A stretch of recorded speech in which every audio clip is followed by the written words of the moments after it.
This is how some realtors are able to double their commission.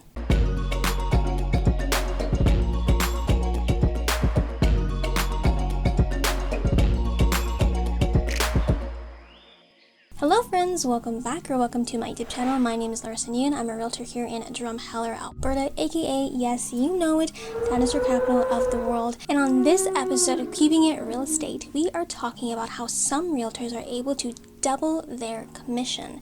This is better known as double ending, where the same realtor represents both the seller and the buyer within the same transaction. Now, this is actually outlawed in some provinces, but here in Alberta, depending on the situation, your brokerage policies, the proper paperwork, and through transaction brokerage, some realtors are able to be on both sides of the transaction.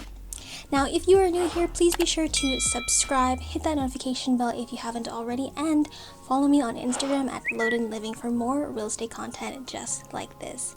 Let's get into the video.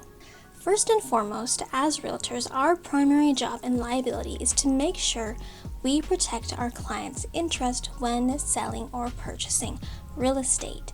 Choosing to have an agent represent you is known as an agency relationship. So when you hire a realtor, that real estate agent has the highest legal responsibility to you.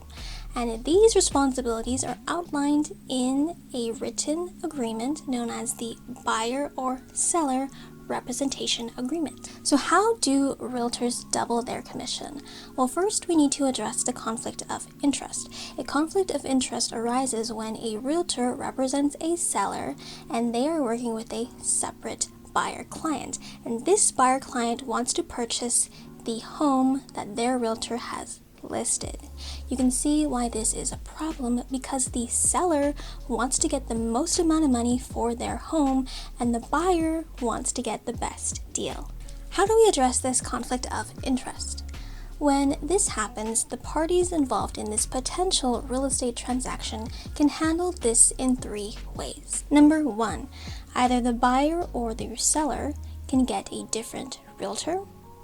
Number two, either the buyer or the seller can resort to a customer relationship by representing themselves in the purchase or sale of real estate.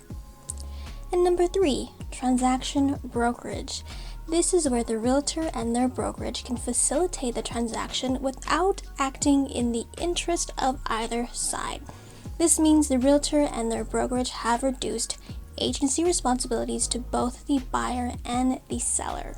When it comes to transaction brokerage, each side of the transaction must give written consent to do so. In transaction brokerage, the realtor has to remain neutral. They need to remain impartial and make sure they do not act in a way that would benefit one side at the expense of the other.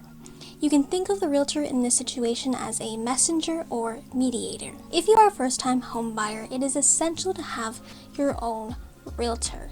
Since this is your first time buying a home, you want somebody who is in your court, who is guiding you and coaching you along the home buying process. Well, that is it for today's video. I hope you learned something new. And if you want to learn more about the home buying process, click the card above for my home buying series and check the description box below for my free home buyer's guide. And if you enjoyed this video, please give it a thumbs up. It helps me out so much. And comment down below with any questions or concerns that you may have. Share this video with your friends and family because sharing is caring. And of course, please subscribe, hit that notification bell, and follow me on Instagram at Loaded Living for more real estate content just like this. And until next time, I will see you next time. Bye, friends!